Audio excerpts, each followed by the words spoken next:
আর্জেন্টিনার ভক্তরা লাফালাফি করে অনেক কোপা আমেরিকা নিয়ে। আর্জেন্টিনা থেকে ব্রাজিলের কোপা আমেরিকা 10টি কম কেন জানতে পারবেন এই ভিডিওর মাধ্যমে। 5 বারে বিশ্ব চ্যাম্পিয়ন, সবচেয়ে বেশি বিশ্বকাপ ফাইনাল ম্যাচ খেলেছে, কখনো বিশ্বকাপ বাছাই পর্ব থেকে বিদায় নেয়নি সেলেসাওরা। পেলে, রোনালদো, রোনালদিনহো, কাকার হলুদ জার্সির দল, সবকিছুর নাম কিন্তু একটাই, ব্রাজিল ফুটবল দল। অথচ কেন কোপা আমেরিকায় এত পিছিয়ে সেলেসাওরা? গত 9 আসরে সব দল মিলিয়ে যত ট্রফি জিতেছে, ব্রাজিল একাই তাদের চেয়ে বেশি কোপা আমেরিকা জিতেছে। তবুও আর্জেন্টিনা, উরুগুয়ের থেকে কম শিরোপা কেন ব্রাজিলের? এই প্রশ্নগুলো আসে কোপা আমেরিকার আগেই।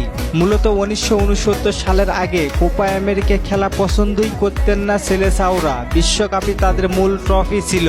1969 সালের আগে ব্রাজিল 10টি কোপা আমেরিকায় অংশগ্রহণ করেননি। ঠিক সেই সময় ব্রাজিল 3টি বিশ্বকাপ জিতেছিল। আর তখনই আর্জেন্টিনা এবং উরুগুয়ে দুই দলই তাদের কোপার সংখ্যা বাড়িয়েছিল। 1969 সালের আগে 1959 সালে শুধু একবার কোপা আমেরিকা খেলেছিলেন সেলেসাওরা।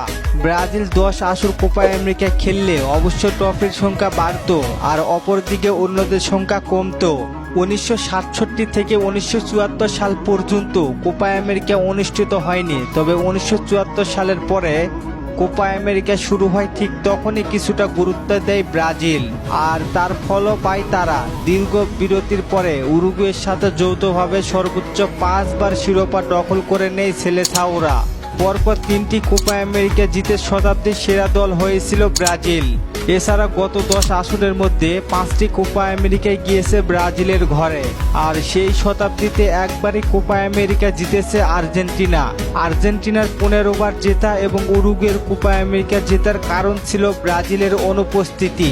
যখন থেকে ব্রাজিল কোপা আমেরিকায় যোগদান করতে শুরু করেছে, তখন থেকে ভাগ্য পাল্টে গেছে ফলাফল। আশা করি বুঝতে পেরেছেন সবাই কেন ব্রাজিলের কোপা আমেরিকা এত কম। আর আপনাদের কোনো প্রশ্ন থাকলে কমেন্ট করতে পারেন, পরবর্তী ভিডিওতে রিপ্লাই করব। ধন্যবাদ।